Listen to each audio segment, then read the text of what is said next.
घर का याद तो आता है, जब तक नहीं मरेंगे तब तक घर का याद बना रहता है।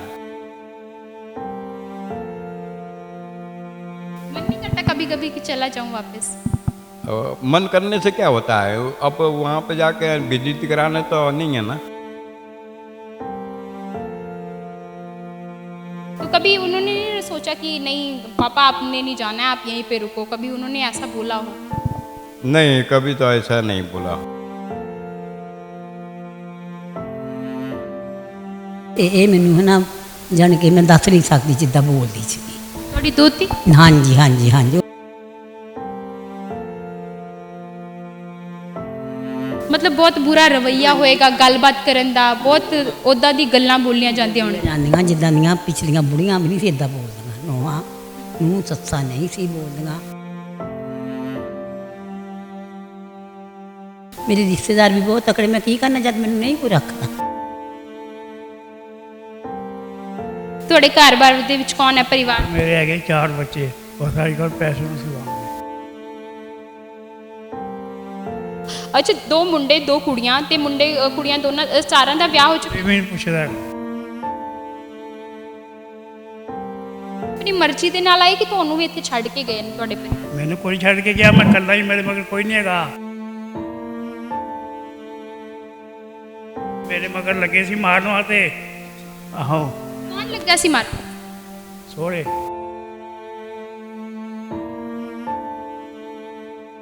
ਕਿ ਇੱਕ ਮਾਂ ਪਿਓ ਹੁੰਦੇ ਆ, ਔਰ ਅਗਰ ਉਹਨਾਂ ਦੀ 4 ਸੰਤਾਨਾਂ ਹੋਣ ਨਾ, ਉਹ ਚਾਰੋਂ ਸੰਤਾਨਾਂ ਨੂੰ ਪਾਲ ਪੋਸ ਲੈਂਦੇ ਆ ਨਾ, ਕਾਬਲ ਬਣਾ ਦਿੰਦੇ, ਪਰ ਉਹ ਚਾਰਾਂ ਤੋਂ ਮਿਲ ਕੇ ਇੱਕ ਮਾਂ ਪਿਓ ਜਿਹੜੇ ਆ ਉਹਨਾਂ ਦੀ ਸੇਵਾ ਨਹੀਂ ਕਰ ਪਾਉਂਦੇ। ਨਹੀਂ ਕਰਦੇ, ਆਸ਼ਰਮ ਚ ਵਗ ਜਾਂਦੇ, ਆਸ਼ਰਮ ਚ ਭੇਜੀ ਜਾਂਦੇ ਆ ਤਗੜੇ ਤਗੜੇ ਕਾਰਾਂ ਵਾਲੇ ਵੀ। ਫਿਰ ਅਤੇ ਕਿਹਾ ਕਿ ਬਾਅਦ ਵਿੱਚ ਲਿਆਂਗਾ, ਕੋਈ ਫਿਰ ਚਲਿਆ ਤਾਂ ਕੌਣ ਲੈ ਕੇ ਆਉਂਦਾ? ਕੋਈ ਨਹੀਂ ਲੈ ਕੇ ਆਉਂਦਾ।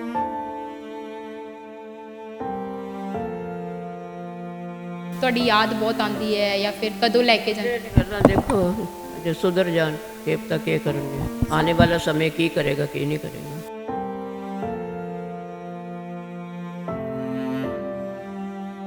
ਤੁਹਾਡੇ 2 ਪੁੱਤਰ, ਦੋਨਾਂ ਦੇ ਵਿਆਹ ਕਰਵਾਏ ਤੁਸੀਂ ਆਪਣੇ ਹੁੰਦੇ ਹਨ, ਉਹ 2 ਨੂੰਹਾਂ ਦਾ ਖਰਚਾ ਚੁੱਕਿਆ ਗਿਆ, ਉਹ ਮੈਨੇਜ ਹੋ ਗਿਆ, ਪਰ ਇੱਕ ਮਾਂ ਦਾ ਖਰਚਾ ਨਾ, ਮਾਂ ਦਾ ਨਹੀਂ ਹੋਇਆ।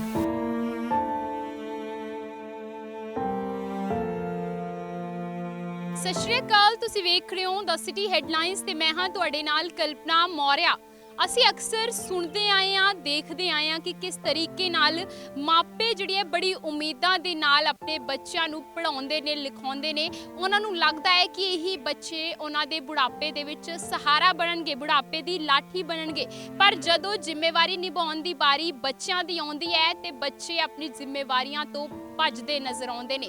ਕਹਿੰਦੇ ਮਾਵਾਂ ਠੰਡੀਆਂ ਛਾਵਾਂ ਤੇ ਪਿਓ ਜੰਨਤ ਦਾ ਦਰਵਾਜ਼ਾ, ਪਰ ਜੋ ਬੱਚੇ ਹੁੰਦੇ ਨੇ ਉਹ ਇਹ ਦੋਨਾਂ ਚੀਜ਼ਾਂ ਨੂੰ ਠੁਕਰਾ ਕੇ ਆਪਣੇ ਮਾਪਿਆਂ ਨੂੰ ਬ੍ਰਿਧ ਆਸ਼ਰਮ ਦਾ ਰਸਤਾ ਦਿਖਾ ਦਿੰਦੇ ਨੇ। ਅੱਜ ਅਸੀਂ ਤੁਹਾਨੂੰ ਲੈ ਕੇ ਆਏ ਹਾਂ ਲੁਧਿਆਣਾ ਦੇ ਇੱਕ ਇਹੋ ਜਿਹੇ ਬ੍ਰਿਧ ਆਸ਼ਰਮ ਦੇ ਵਿੱਚ, ਜਿੱਥੇ ਕਈ ਇਹੋ ਜਿਹੇ ਮਾਪੇ ਜਿਹੜਾ ਹੈ ਇੱਥੇ ਰਹਿਣ ਦੇ ਲਈ ਮਜਬੂਰ ਹੋਏ ਨੇ, ਕਿਉਂਕਿ ਉਹਨਾਂ ਨੂੰ ਵੀ ਜਿਹੜਾ ਹੈ ਉਹਨਾਂ ਦੇ ਬੱਚਿਆਂ ਨੇ ਜਾਂ ਫਿਰ ਕਈ ਵਾਰੀ ਇਹੋ ਜਿਹਾ ਮਾਹੌਲ ਬਣਿਆ ਕਿ ਉਹਨਾਂ ਦੇ ਪਰਿਵਾਰਕ ਮੈਂਬਰਾਂ ਨੇ ਹੀ ਇਸ ਬ੍ਰਿਧ ਆਸ਼ਰਮ ਦਾ ਰਸਤਾ ਦਿਖਾਉਣ ਦੇ ਲਈ ਦਿਖਾ ਦਿੱਤਾ ਜਾਂ ਮਜਬੂਰ ਕਰ ਦਿੱਤਾ ਕਿ ਹੁਣ ਉਹਨਾਂ ਨੂੰ ਇੱਥੇ ਆਉਣਾ ਪਿਆ।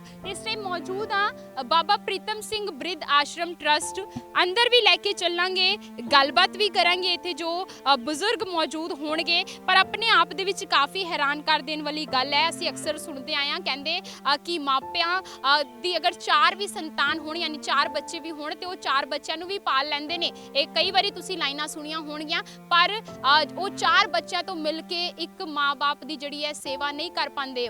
ਤੇ ਇਸੇ ਦੀ ਜਿਹੜੀ ਹੈ ਅੱਜ ਜੋ ਮਿਸਾਲ ਤੁਹਾਡੇ ਸਾਹਮਣੇ ਪੇਸ਼ ਹੋਏਗੀ, ਕਿਉਂਕਿ ਅੱਜ ਅਸੀਂ ਸਿੱਧੇ ਤੌਰ ਤੇ ਉਹਨਾਂ ਲੋਕਾਂ ਦੇ ਨਾਲ, ਉਹ ਬਜ਼ੁਰਗ ਲੋਕਾਂ ਦੇ ਨਾਲ ਗੱਲਬਾਤ ਕਰਾਂਗੇ ਜੋ ਇਸ ਬ੍ਰਿਧ ਆਸ਼ਰਮ ਦੇ ਵਿੱਚ ਮੌਜੂਦ ਨੇ। ਤੇ ਆਓ ਅਸੀਂ ਅੰਦਰ ਚੱਲਦੇ ਹਾਂ ਤੇ ਗੱਲਬਾਤ ਕਰਦੇ ਹਾਂ ਤੇ ਤੁਹਾਨੂੰ ਵੀ ਸੁਣਾਉਂਦੇ ਹਾਂ ਪੂਰੀ ਗੱਲਬਾਤ। ਬਿਲਕੁਲ, ਇਸ ਟਾਈਮ ਅਸੀਂ ਗੱਲਬਾਤ ਕਰਾਂਗੇ ਜੋ ਇਹ ਬਾਬਾ ਪ੍ਰੀਤਮ ਸਿੰਘ ਬ੍ਰਿਧ ਆਸ਼ਰਮ ਟਰਸਟ ਹੈ, ਜਿਸ ਦੀ ਹੁਣ ਦੇਖ ਰੇਖ ਕਰ ਰਹੇ ਨੇ ਮੈਮ। ਗੱਲਬਾਤ ਕਰ ਲੈਂਦੇ। ਮੈਮ, ਕੀ ਨਾਮ ਹੈ ਤੁਹਾਡਾ? ਸੁਰਿੰਦਰ ਕੌਰ। ਕਿੰਨੇ ਸਾਲਾਂ ਤੋਂ ਹੁਣ ਤੁਸੀਂ ਇਸ ਆਸ਼ਰਮ ਦੀ ਦੇਖ ਰੇਖ ਕਰ ਰਹੇ ਹੋ? ਬੇਟੇ ਮੈਨੂੰ 7 ਸਾਲ ਹੋ ਗਏ। ਹਾਂਜੀ, ਤੇ ਹੁਣ ਇਸ ਟਾਈਮ ਤੇ ਇਸ ਆਸ਼ਰਮ ਦੇ ਵਿੱਚ ਕਿੰਨੇ ਕੁ ਲੋਕ ਰਹਿ ਰਹੇ ਨੇ? ਇਸ ਟਾਈਮ 17 ਮੈਂਬਰ ਹੈ। ਹਾਂਜੀ, ਤੇ 17 ਮੈਂਬਰਸ ਦੇ ਜੇਕਰ ਆਪਾਂ ਗੱਲ ਕੀਤੀ ਜਾਵੇ ਖਾਣ ਪੀਣ ਨੂੰ ਲੈ ਕੇ, ਬਾਕੀ ਚੀਜ਼ਾਂ ਨੂੰ ਲੈ ਕੇ, ਸਭ ਕੁਝ ਟਰਸਟ ਵੱਲੋਂ ਹੀ ਕੀਤਾ ਜਾਂਦਾ? ਨਹੀਂ ਬੇਟੇ, ਬਾਹਰੋਂ ਵੀ ਸੇਵਾ ਕਰ ਜਾਂਦੇ ਆ ਬੱਚੇ, ਜਿੱਦਾਂ ਮੁੰਡੇ, ਸੁਸਾਇਟੀ ਬਣੀ ਹੁੰਦੀ ਆ, ਉਹ ਵੀ ਆ ਜਾਂਦੇ ਆ। ਤੇ ਬਾਕੀ ਸਾਡੇ ਜਿਹੜੇ ਆਪਣੇ ਟਰਸਟੀ ਆ ਪਾਲ ਸ਼ੋਰੂਮ ਵਾਲਾ ਮੈਡਮ ਮਲਹੋਤਰਾ ਉਹ ਚਲਾ ਰਹੇ ਆ ਤੇ ਜਿਹੜੇ ਮੈਡਮ ਆ ਉਹ ਸਾਰਾ ਸਾਨੂੰ ਰਾਸ਼ਨ ਦਿੰਦੇ ਆ। ਬਾਹਰੋਂ ਆ ਜਾਵੇ ਤਦ ਵੀ ਕੋਈ ਫਿਕਰ ਨਹੀਂ, ਆ ਜਾਵੇ ਤਦ ਵੀ ਕੋਈ ਫਿਕਰ ਨਹੀਂ। ਮੈਮ ਅੱਜ ਅਸੀਂ ਜਿਹੜਾ ਆਸ਼ਰਮ ਦੇ ਲੋਕਾਂ ਦੇ ਨਾਲ ਗੱਲਬਾਤ ਕਰਨੀ ਹੈ ਕਿ ਅਸੀਂ ਗੱਲਬਾਤ ਕਰ ਸਕਦੇ ਹਾਂ ਨਾ ਆਸ਼ਰਮ ਦੇ? ਹਾਂਜੀ ਬੇਟੇ, ਜਿੱਦਾਂ ਮਰਜ਼ੀ ਦੁੱਖ ਸੁੱਖ ਪੁੱਛ ਸਕਦੇ ਆ ਤੁਸੀਂ। ਤੇ 16 ਸਾਲ ਹੋ ਗਏ ਬੇਟੇ ਨੂੰ ਆਸ਼ਰਮ ਨੂੰ ਚੱਲਦੇ ਨੂੰ। ਪਹਿਲਾਂ ਤਾਂ ਬਹੁਤ ਲੰਗਰ ਤਿੰਨੋਂ ਟਾਈਮ ਪੂਰਾ ਲੰਗਰ ਬਾਹਰੋਂ ਲੋਕ ਖਾ ਕੇ ਜਾਂਦੇ ਸੀ। ਫਿਰ ਬਾਬਾ ਜੀ ਸਰੀਰ ਛੱਡ ਗਏ ਤੇ ਤੁਹਾਨੂੰ ਪਤਾ ਹੀ ਹੈ ਜਦੋਂ ਇੱਕ ਘਰ ਚੋਂ ਸਿਆਣਾ ਚੱਲ ਜਾਵੇ ਫਰਕ ਤਾਂ ਪੈ ਹੀ ਜਾਂਦਾ। ਉਸ ਤੋਂ ਬਾਅਦ ਇਹਨਾਂ ਦੇ ਬੇਟੇ ਨੇ 2 ਸਾਲ ਚਲਾਇਆ ਤੇ ਫਿਰ ਬੇਟਾ ਵੀ ਛੋਟੀ ਉਮਰ 'ਚ ਹੀ ਸੀ, ਉਹ ਵੀ ਚਲੇ ਗਏ। ਤੇ ਉਸ ਤੋਂ ਬਾਅਦ ਫਿਰ ਅਸੀਂ ਆ ਗਏ ਤੇ ਪਹਿਲਾਂ ਜਦੋਂ ਮੈਂ ਆਈ ਇੱਥੇ 30 ਮੈਂਬਰ ਸੀਗੇ ਤੇ ਫਿਰ ਕੁਝ ਹੋਰ ਆਸ਼ਰਮ ਵੀ ਬਹੁਤ ਚੱਲੇ ਹੋਏ ਆ। ਕੁਛ ਉੱਥੇ ਚਲੇ ਗਏ, ਕੋਈ 2-4 ਵਿੱਚੋਂ ਦੁਨੀਆ ਤੋਂ ਚਲੇ ਗਏ, ਕੋਈ ਘਰਾਂ ਨੂੰ ਚਲੇ ਜਾਂਦਾ, ਕੋਈ ਆਸ਼ਰਮ ਚਲੇ ਜਾਂਦਾ, ਜਿੱਦਾਂ ਕਿਸੇ ਦਾ ਅੰਜਲ ਦਾਣਾ ਪਾਣੀ।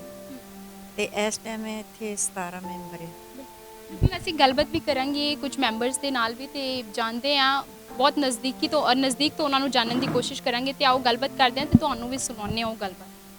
और यहाँ पे अगर इस आश्रम की बात की जाए तो कितने टाइम पहले आए थे? कम से कम 6 साल तो हो गया। 6 साल हो। हाँ जी। अच्छा, और परिवार में कौन कौन है? परिवार में पूरे परिवार हैं, लेडी मतलब मिसेस है, एक लड़का एक लड़की है, और ज्वाई है, बच्चे हैं, सब कुछ है। इतना बड़ा परिवार होने के बावजूद आश्रम में क्यों रहना पड़ रहा है? क्या चीज़ मजबूर कर रही है? मनी ही मेरे को सब कुछ वो कर रहा है। मेरा मेन चीज़ है पैसा, मेरे हाथ में नहीं है। पैसा वो मजबूरी बना हुआ। मजबूरी बना हुआ है। मेन चीज़ जो है पैसा होना चाहिए। मतलब आपको लगता है कि इस टाइम पे आजकल का जो टाइम चल रहा है उसमें पैसा सबसे ज़्यादा ज़रूरी है? पैसे हैं तो परिवार है, पैसा है तो बाकी रिश्ते। पैसा इज मनी इज गॉड। पैसा संसार है, पैसा ही लाइफ है, पैसा ही परिवार फैमिली है। ये मेरे को ऐसा लग रहा है। इस 6 साल में क्या परिवार वालों की तरफ से ऐसा जाहिर किया गया कि पैसा हो तभी मतलब आप लोगों के परिवार में सुख शांति रही होगी? फिर मतलब इतना परेशान हो गए कि सोचा कि अब परिवार से दूर जाना है? परिवार से दूर पर रहना तो कोई नहीं चाहता, फिर भी मजबूरी के बस जो है परिवार से दूर रहना पड़ रहा है। कभी आपने बताया कि आपके बेटा है, बेटी है, जवाई है, तो कभी उन्होंने नहीं सोचा कि नहीं पापा आपने नहीं जाना है, आप यहीं पे रुको? कभी उन्होंने ऐसा बोला हो? नहीं, कभी तो ऐसा नहीं बोला। उनके भाव, उनके विचार, उनके वो है संस्कार संस्कृति क्या है। और मेरा तो अपना सबके साथ सबके विकास वाला जो है सिद्धांत है। सबके साथ रह के एंजॉय करना, सबसे वो करना, ये मेरा है। इस वक्त मेरा वृद्धा अवस्था हो गया। मेरे लाइफ में मनी अटैक कर रहा है, पैसा नहीं है, मेन चीज़ है। जिंदगी में पैसा इतना हावी हो गया कि मतलब एक तरीके से क्योंकि पैसा नहीं है तो इसलिए पैसा ज़्यादा ऊपर हो गया और आप हम नीचे रह गए, ये सुनने के बराबर रह गया। पैसा अब मेरा गॉड हो गया, मनी हो गया। घर की याद आती होगी कि नहीं? अरे वो तो मत पूछिए, घर का याद तो आता है। जब तक नहीं मरेंगे तब तक घर का याद बना रहता है। मन नहीं करता कभी कभी कि चला जाऊं वापस? मन करने से क्या होता है, अब वहाँ पे जाके बेइज्जती कराने तो नहीं है ना। आपने इतने साल अपने बच्चों को पाला पोसा, पढ़ाया लिखाया होगा, काबिल बनाया होगा, तो ये टाइम तो उनका था ना कि इस टाइम पे अब उनकी जिम्मेवारी बन जाती थी ना कि आपका बुढ़ापा एक अच्छे से निकले। तो नहीं, मेरा लाइफ ही जो है ना मेंटल डिस्टर्बेशन के कारण ऐसा घूमतू टाइप का हो गया। मैं बच्चों की तरफ ज़्यादा ध्यान नहीं दिया, जिसके कारण बच्चे मेरे को वो नहीं कर रहा होंगे, शूट नहीं कर रहे होंगे, ऐसा है। तो आपको लगता है कि आपसे ही गलती हुई है, बच्चे कुछ गलत नहीं कर रहे? नहीं, बच्चों का वो नहीं, मैं दोष नहीं दे रहा हूँ। वैसे तो कि समाज का जो है, समाज जो है हमें एक दूसरे को मिलाने की कोशिश नहीं कर पा रहा है, ये बात है। ਇੱਥੇ ਕਿੰਨੇ ਸਾਲਾਂ ਤੋਂ ਰਹਿ ਰਹੇ ਹੋ ਇਸ ਆਸ਼ਰਮ ਦੇ ਵਿੱਚ? ਮੈਂ ਤੇ ਜਦੋਂ ਆਸ਼ਰਮ ਬਣਿਆ ਉਦੋਂ ਦਾ ਰਹਿ ਰਿਹਾ ਇੱਥੇ। 16 ਸਾਲ ਹੋ ਗਏ ਤੁਹਾਨੂੰ? ਹਾਂ 16 ਸਾਲ ਨਹੀਂ 11 ਸਾਲ ਹੋਏ ਆ। 11 ਸਾਲ ਹੋ ਗਏ? ਹਾਂ 11 ਸਾਲ ਤੋਂ ਇੱਥੇ? ਹਾਂ ਇੱਥੇ ਰਹਿ ਰਹੇ। ਕਾਰਨ ਸੀਗੇ ਕਿ ਘਰ-ਬਾਰ ਛੱਡ ਕੇ ਆਸ਼ਰਮ ਦੇ ਵਿੱਚ ਆਉਣਾ ਪਿਆ? ਮੈਂ ਘੜੀ ਸਾਜ ਸੀ, ਘੜੀ ਸਾਜ। ਮੈਂ ਕਾਰੀਗਰ ਵੀ ਰੱਖੇ ਸੀ 2, ਕੰਮ ਵੀ ਕਰਦਾ ਸੀ। ਹਾਂ, ਕੋਈ ਕਿਸੇ ਗੱਲ ਦੀ ਪਰੇਸ਼ਾਨੀ ਨਹੀਂ ਸੀ ਹੈਗੀ। ਇੱਥੇ ਚੁੰਗੀ ਤੇ ਐਕਸੀਡੈਂਟ ਹੋ ਗਿਆ ਸੀ ਕਿਹਦਾ? ਮੇਰਾ। ਤੁਹਾਡੇ ਘਰ-ਬਾਰ ਦੇ ਵਿੱਚ ਕੌਣ ਹੈ ਪਰਿਵਾਰ? ਮੇਰੇ ਹੈਗੇ 4 ਬੱਚੇ, 4 ਬੱਚੇ। ਮੁੰਡਾ ਕੁੜੀ ਕਿੰਨੇ? ਮੁੰਡੇ 2 ਕੁੜੀਆਂ, ਜਨਾਨੀ ਵੀ ਹੈਗੀ ਹੈ। ਬਸ ਅੱਜ ਕੱਲ੍ਹ ਪੈਸੇ ਨੂੰ ਸਲਾਮ ਹੈ। ਪੈਸੇ ਤੋਂ ਬਿਨਾ ਕੋਈ ਨਹੀਂ ਕੋਈ ਨਹੀਂ ਕੋਈ ਪੁੱਛਦਾ ਹੈ? ਬਿਨਾਂ ਪੈਸੇ ਕੋਈ ਨਹੀਂ ਰੱਖਦਾ। ਪੈਸਾ ਕੋਲ ਹੋਵੇ ਨਾ, ਉਹਨੂੰ ਉੱਚਾ ਹੱਥ ਕਰਕੇ ਸਲਾਮ ਹੁੰਦੀ ਹੈ। ਮੇਰਾ ਗਰੁੱਪ ਬਣਿਆ, ਮੈਂ ਜਗਰਾਤੇ ਦਾ ਮੰਡਲੀ ਦਾ ਆਗੂ ਹਾਂ, ਆਪ ਕਰਤਾ ਧਰਤਾ। ਅੱਛਾ, 2 ਮੁੰਡੇ 2 ਕੁੜੀਆਂ ਤੇ ਮੁੰਡੇ ਕੁੜੀਆਂ ਦੋਨਾਂ ਚਾਰਾਂ ਦਾ ਵਿਆਹ ਹੋ ਕੋਈ ਚੁੱਕਿਆ? ਵੀ ਨਹੀਂ ਪੁੱਛਦਾ ਹੈਗਾ। ਵਿਆਹ ਹੋ ਚੁੱਕਿਆ। ਕੁੜੀਆਂ ਵਿਆਹਤੀਆਂ, ਮੁੰਡੇ ਕੀ ਕਰਦੇ? ਮੁੰਡੇ ਮਾਮਾ ਘਰ। ਮਤਲਬ ਮੈਨੂੰ ਇੱਥੇ ਅੰਕਲ ਇੱਕ ਸਵਾਲ ਹੋਏਗਾ। ਕਹਿੰਦੇ ਅਸੀਂ ਸੁਣਦੇ ਆਏ ਹਾਂ ਹਮੇਸ਼ਾ, ਲੋਕ ਕਹਿੰਦੇ ਨੇ ਕਿ ਇੱਕ ਮਾਂ ਪਿਓ ਹੁੰਦੇ ਆ ਔਰ ਅਗਰ ਉਹਨਾਂ ਦੀ 4 ਸੰਤਾਨਾਂ ਹੋਣ ਨਾ, ਉਹ ਚਾਰੋਂ ਸੰਤਾਨਾਂ ਨੂੰ ਪਾਲ ਪੋਸ ਲੈਂਦੇ ਆ ਨਾ, ਕਾਬਲ ਬਣਾ ਦਿੰਦੇ। ਪਰ ਉਹ ਚਾਰਾਂ ਤੋਂ ਮਿਲ ਕੇ ਇੱਕ ਮਾਂ ਪਿਓ ਜਿਹੜੇ ਆ ਉਹ ਨਹੀਂ, ਉਹਨਾਂ ਦੀ ਸੇਵਾ ਨਹੀਂ ਕਰ ਪਾਉਂਦੇ। ਇਸ ਗੱਲ ਨੂੰ ਮੰਨਦੇ ਹੋ ਕਿ ਅੱਜ ਕੱਲ੍ਹ ਦੇ ਟਾਈਮ ਦੇ ਵਿੱਚ ਇਹ ਗੱਲ ਬਿਲਕੁਲ ਖਰੀ ਉਤਰ ਰਹੀ? ਨਹੀਂ ਸੇਵਾ ਕਰਦੇ, ਨਹੀਂ ਕਰਦੇ। ਆਸ਼ਰਮ 'ਚ ਵਗ ਜਾਂਦੇ, ਆਸ਼ਰਮ 'ਚ ਭੇਜੀ ਜਾਂਦੇ ਆ ਤਗੜੇ ਕਾਰਾਂ ਵਾਲੇ ਵੀ। ਹੋਣਗੇ ਇੱਦਾਂ ਦੇ ਲੋਕ? ਉਹ ਇੱਥੇ ਭੇਜਦੇ ਆ, ਜ਼ਿਆਦਾ ਦੇਖੇ ਆ। ਇੱਥੇ ਵਿਚਾਰੇ ਜਾਂਦੇ, ਜਦੋਂ ਦੇਖਿਆ ਵੀ ਨਹੀਂ ਇੱਥੇ ਸਾਡਾ ਗੁਜ਼ਾਰਾ, ਤੇ ਉਹ ਆਪੇ ਨਿਕਲ ਜਾਂਦੇ ਬਾਹਰ। ਤੁਸੀਂ ਆਪਣੀ ਮਰਜ਼ੀ ਦੇ ਨਾਲ ਆਏ ਕਿ ਤੁਹਾਨੂੰ ਵੀ ਇੱਥੇ ਛੱਡ ਕੇ ਗਏ ਨੇ ਤੁਹਾਡੇ ਪਰਿਵਾਰ? ਮੈਨੂੰ ਕੋਈ ਛੱਡ ਕੇ ਗਿਆ, ਮੈਂ ਇਕੱਲਾ ਹੀ, ਮੇਰੇ ਮਗਰ ਕੋਈ ਨਹੀਂ ਹੈਗਾ। ਮੇਰੇ ਮਗਰ ਲੱਗੇ ਸੀ ਮਾਰਨ ਵਾਸਤੇ। ਆਹੋ। ਕੌਣ ਲੱਗਾ ਸੀ ਮਾਰਨ? ਸੋਹਰੇ। ਤੁਹਾਡੇ ਬੱਚੇ ਤੁਹਾਨੂੰ ਨਹੀਂ ਯਾਦ ਕਰਦੇ? ਉਹ ਕਦੇ ਸੋਚਣ ਕਿ ਉਹਨਾਂ ਨੇ ਤੁਹਾਨੂੰ ਮਿਲਣਾ ਹੋਵੇ, ਫੋਨ ਤੇ ਗੱਲ ਕਰਨੀ ਹੋਵੇ, ਕਰਦੇ ਆ ਫੋਨ? ਉਹ ਤਾਂ ਮੇਰੀ ਗੱਲ ਸੁਣੋ, ਮੇਰੇ ਕੋਲ ਆਇਆ ਸੀ ਨਾ, ਮੈਂ ਉਹਨੂੰ ਕਿਹਾ ਸੀ ਮੁੰਡੇ ਨੂੰ, ਵੱਡੇ ਨੂੰ, ਮੈਂ ਕਿਹਾ ਆਪਣੀ ਮਾਂ ਨੂੰ ਸਮਝਾਇਆ ਕਰੋ, ਉਹਦੇ ਦਿਮਾਗ 'ਚ ਪੜਦਾ ਪਿਆ ਹੈ। ਉਹਨੇ ਜਵਾਬ ਦਿੱਤਾ ਵੀ ਤਾਲੀ 2 ਹੱਥੀ ਵੱਜਦੀ ਹੈ। ਉੱਥੇ ਕੀ ਜਵਾਬ ਹੈ? ਕੁੜੀਆਂ ਸਭ ਤੋਂ ਜ਼ਿਆਦਾ ਆਪਣੇ ਮਾਪਿਆਂ ਦਾ ਦਰਦ ਸਮਝਦੀਆਂ ਨੇ। ਦੋਨੋਂ ਕੁੜੀਆਂ ਦਾ ਆਂਦਾ ਫੋਨ? ਇਹ ਗੱਲ ਤੇਰੀ ਛੋੜਾਂ ਨੇ, ਜਿਨ੍ਹਾਂ ਕੁੜੀਆਂ ਦੇਖਭਾਲ ਕਰਦੀਆਂ, ਇਹਨਾਂ ਮੁੰਡਾ ਨਹੀਂ ਕਰਦਾ। ਕੁੜੀਆਂ ਜ਼ਿਆਦਾ ਕਰਦੀਆਂ। ਤੇ ਬਾਕੀ ਇਹ ਆਪਣੀ ਆਪਣੀ ਕਿਸਮਤ ਦੀ ਖੇਡ ਹੈ ਜੀ। ਕਿਸਮਤ 'ਚ ਸੁੱਖ ਹੋਵੇ ਨਾ ਕੁੜੀਏ ਮਿਲ ਜਾਂਦਾ ਹੈ, ਨਾ ਸੁੱਖ ਹੋਵੇ ਤਾਂ ਪੈਸੇ ਵਾਲੇ ਵੀ ਨਹੀਂ ਲੈਂਦੇ।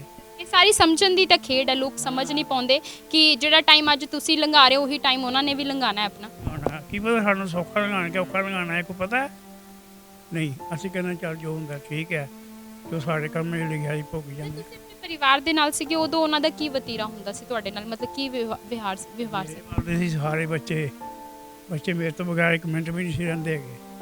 ਇਹ ਮਾਂ ਦੀਆਂ ਝੁੱਕਾਂ ਦਿੱਤੀਆਂ। ਮਾਤਾ ਜੀ ਕਿੰਨੇ ਸਾਲ ਹੋ ਗਏ ਇਸ ਆਸ਼ਰਮ ਦੇ ਵਿੱਚ ਤੁਹਾਨੂੰ ਰਹਿੰਦੇ ਹੋਏ ਨੂੰ? 7 ਸਾਲ। ਹਾਂਜੀ। ਤੁਹਾਡੇ ਵੈਸੇ ਪਰਿਵਾਰ ਦੇ ਵਿੱਚ ਕੌਣ ਕੌਣ ਹੈ? ਮੇਰੇ ਪਰਿਵਾਰ 'ਚ 2 ਬੇਟੇ ਨੇ। ਕੀ ਕਰਦੇ? ਉਹ ਇਹ ਫੈਕਟਰੀ 'ਚ ਕੰਮ ਕਰਦੇ ਨੇ। ਹਾਂਜੀ। ਤੁਸੀਂ ਪੰਜਾਬ ਤੋਂ ਹੀ ਹੋ? ਹਾਂਜੀ। ਨਹੀਂ, ਮੈਂ ਤਾਂ ਵੈਸੇ ਮੁਗਲਸਰਾਂ ਮੇਰੇ ਸਹੁਰੇ ਨੇ, ਲਖਨਊ ਮੇਰੇ ਪੇਕੇ ਨੇ। ਮੈਂ ਤਾਂ ਇੱਥੇ ਮਤਲਬ ਬੱਚੇ ਕੰਮ ਕਰਦੇ ਤਾਂ ਮੈਂ ਇੱਧਰ ਫਿਰ ਆ ਗਈ। ਹਾਂ, ਬੱਚੇ ਇੱਥੇ ਕੰਮ ਕਰਦੇ ਨੇ, ਇਸ ਕਰਕੇ ਤੁਸੀਂ ਇੱਥੇ ਆਏ ਸੀ। ਫਿਰ ਆਸ਼ਰਮ ਕਿਵੇਂ ਪਹੁੰਚ ਗਏ? ਕਿਹੜੀ ਮਜਬੂਰੀ ਲਈ? ਬਸ ਘਰ ਦੀਆਂ ਕੋਈ ਮਜਬੂਰੀਆਂ ਐਸੀਆਂ ਹੁੰਦੀਆਂ ਨੇ, ਕੁਝ ਕੰਮ ਕਾਜ ਦਾ ਵੀ ਚੱਕਰ ਹੈ। ਜ਼ਿਆਦਾ ਕੰਮ ਕਾਜ ਉਹਨਾਂ ਨਹੀਂ ਹੈ, ਮਸਾ ਆਪਣਾ ਘਰ ਕਿਸ ਤਰ੍ਹਾਂ ਚਲਾਉਂਦੇ ਨੇ। ਉਹਨਾਂ ਨੇ ਰੋਕਿਆ ਨਹੀਂ ਕਿ ਨਹੀਂ ਮਾਤਾ ਨਾ ਜਾਓ ਤੁਸੀਂ? ਨਾ। ਫਿਰ ਇੱਥੇ ਕਿਹਾ ਕਿ ਬਾਅਦ ਵਿੱਚ ਲੈ ਆਉਂਗਾ ਕੋਈ, ਫਿਰ ਚਲੇ ਆਓ ਤਾਂ ਕੌਣ ਲੈ ਕੇ ਆਉਂਦਾ? ਕੋਈ ਨਹੀਂ ਲੈ ਕੇ ਆਉਂਦਾ, ਆਪੂ ਆਉਂਦੇ ਨੇ, ਮਿਲ ਜਾਂਦੇ ਨੇ। ਸ਼ੁਰੂਆਤ ਦੇ ਵਿੱਚ ਇਹ ਕਹਿ ਕੇ ਛੱਡਿਆ ਸੀ ਕਿ ਹਲੇ ਮਜਬੂਰੀਆਂ ਨੇ, ਇਸ ਕਰਕੇ ਤੁਹਾਨੂੰ ਅਸੀਂ ਇੱਥੇ ਛੱਡ ਕੇ ਜਾ ਰਹੇ ਹਾਂ, ਸਭ ਚੀਜ਼ਾਂ ਸਟੇਬਲ ਹੋ ਜਾਣਗੀਆਂ ਫਿਰ ਵਾਪਸ ਲੈ ਜਾਣਾ। ਹਾਂ, ਕੋਈ ਵੀ ਨਹੀਂ ਕਿਸੇ ਵਾਪਸ ਕਿਨੇ ਖੜਨਾ। ਇੱਕ ਵਾਰੀ ਘਰੋਂ ਚਲੇ ਆਓ ਫਿਰ ਕੋਈ ਨਹੀਂ ਵਾਪਸ ਕਰਦਾ ਆਮ ਕੇ ਅੰਦਰ। ਤੇ ਬਾਕੀ ਆਮਦੇ ਕਰਦੇ ਨੇ, ਮਿਲ ਕੇ ਆਪਣੇ ਚਲੇ ਜਾਂਦੇ, ਦੋਏ ਬੈਠੇ। ਮੁੰਡੇ ਕੀ ਕਰਦੇ? ਉਹ ਵਿਆਹ ਹੋ ਗਿਆ ਦੋਨਾਂ ਦਾ? ਹਾਂਜੀ, ਵਿਆਹ ਹੋ ਗਿਆ। ਮੇਰੇ ਘਰ ਹੁੰਦਿਆਂ ਹੀ ਵਿਆਹ ਹੋ ਗਿਆ ਸੀ। ਜਦ ਤੁਸੀਂ ਸੀਗੇ ਉਦੋਂ ਹੀ ਵਿਆਹ? ਹਾਂਜੀ, ਵਿਆਹ ਹੋ ਗਿਆ ਦੋਨਾਂ ਦਾ? ਹਾਂਜੀ, 2 ਬੱਚਿਆਂ ਦੇ, ਇੱਕ ਬੇਟੀ ਵੀ ਹੈ। ਬੇਟੀਆਂ ਵੀ ਆਉਂਦੀਆਂ? ਨਹੀਂ, ਛੋਟੇ ਬੱਚੇ ਨੇ ਜੀ। ਛੋਟੇ ਨੂੰਹਾਂ ਆਉਂਦੀਆਂ ਨੇ? ਨਹੀਂ, ਖਾਲੀ ਬੇਟੇ ਆਉਂਦੇ ਨੇ।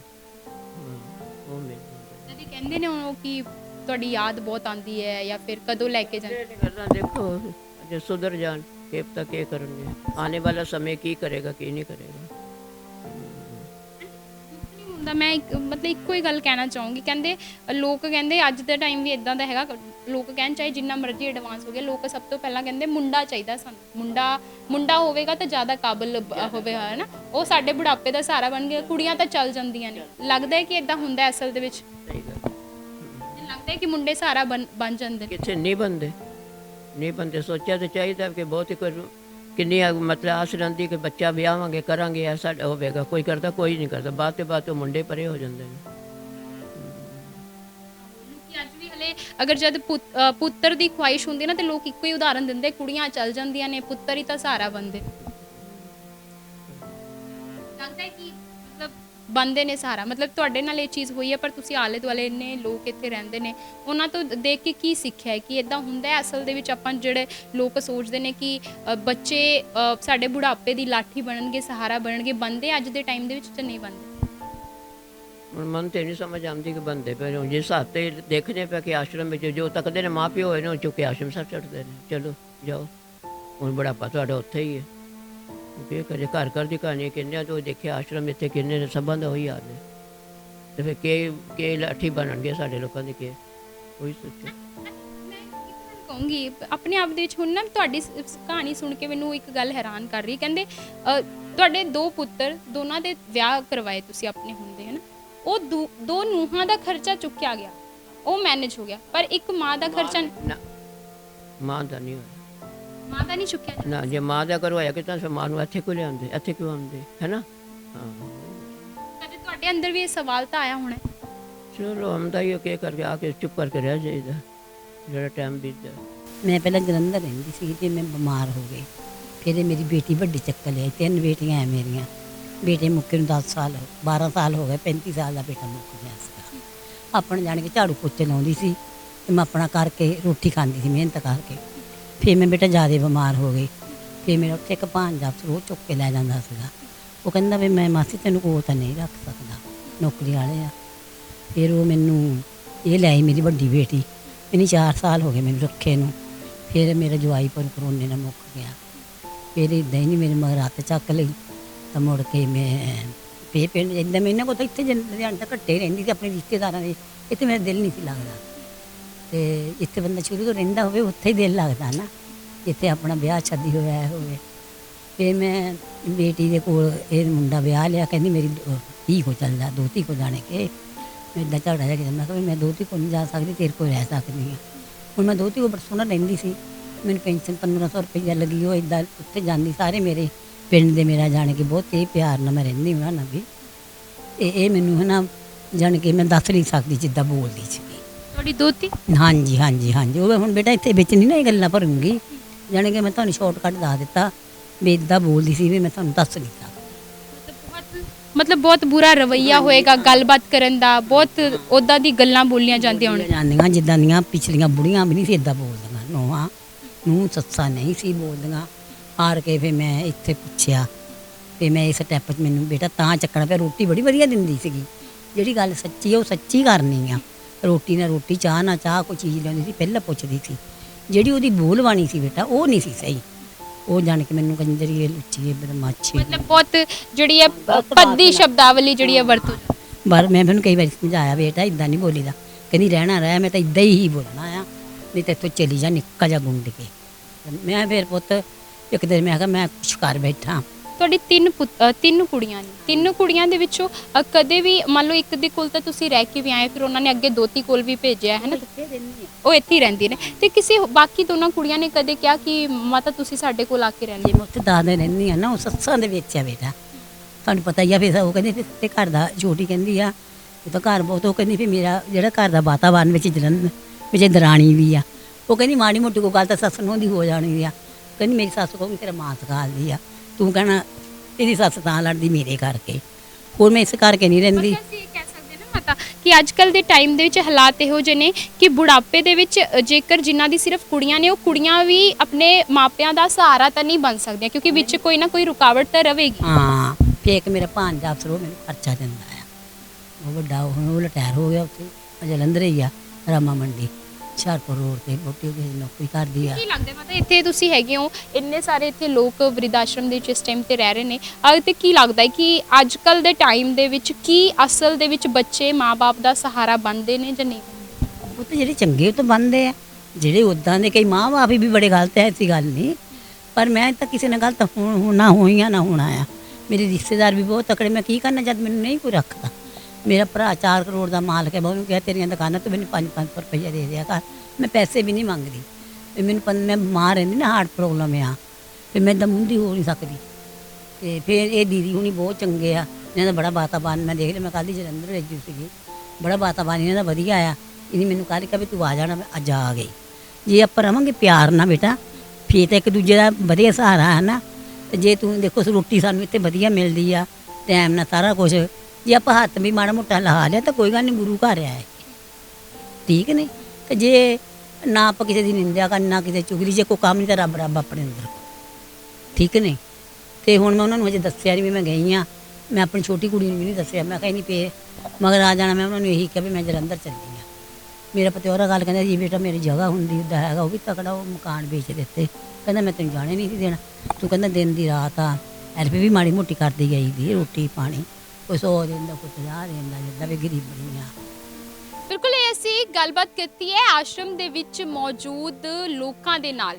ਸੁਣ ਕੇ ਤੁਸੀਂ ਵੀ ਜ਼ਰੂਰ ਹੈਰਾਨ ਵੀ ਹੋਏ ਹੋਵੋਗੇ ਕਿ ਕਿਸ ਤਰੀਕੇ ਨਾਲ ਇਹ ਜਿਹੜੇ ਹੈ ਉਹ ਲੋਕ ਨੇ ਜੋ ਬਹੁਤ ਚੰਗੇ ਘਰਾਂ ਤੋਂ ਬਿਲੋਂਗ ਕਰਦੇ ਨੇ। ਉਹਨਾਂ ਨੇ ਆਪਣੇ ਬੱਚਿਆਂ ਨੂੰ ਪੜ੍ਹਾਇਆ ਲਿਖਾਇਆ, ਕਾਬਿਲ ਬਣਾਇਆ, ਡਿਗਰੀਆਂ ਹਾਸਲ ਕੀਤੀਆਂ, ਚੰਗੀ ਨੌਕਰੀਆਂ ਕਰ ਰਹੇ ਨੇ, ਵਿਦੇਸ਼ਾਂ ਦੇ ਵਿੱਚ ਇਸ ਟਾਈਮ ਨੇ। ਪਰ ਉਸ ਦੇ ਬਾਵਜੂਦ ਉਹਨਾਂ ਦੇ ਕੋਲ ਨਾ ਸਮਾਂ ਹੈ, ਨਾ ਇੰਨੀ ਥਾਂ ਹੈ, ਨਾ ਇੰਨਾ ਪੈਸਾ ਹੈ ਕਿ ਉਹ ਆਪਣੇ ਮਾਪਿਆਂ ਦੀ, ਆਪਣੇ ਜਿਹੜੇ ਇਸ ਟਾਈਮ ਤੇ ਜਿਨ੍ਹਾਂ ਨੂੰ ਸਭ ਤੋਂ ਜ਼ਿਆਦਾ ਸੇਵਾ ਕੇਅਰ ਦੀ ਲੋੜ ਹੈ, ਉਹਨਾਂ ਦੀ ਸੇਵਾ ਕਰ ਸਕਣ। ਆਪਣੇ ਆਪ ਦੇ ਵਿੱਚ ਇਹ ਕਾਫੀ ਹੈਰਾਨ ਕਰ ਦੇਣ ਵਾਲੀ ਗੱਲ ਹੈ ਕਿ ਅੱਜ ਦੇ ਟਾਈਮ ਦੇ ਵਿੱਚ ਸਮਾਜ ਜਾ ਕਿੱਥੇ ਰਿਹਾ ਹੈ।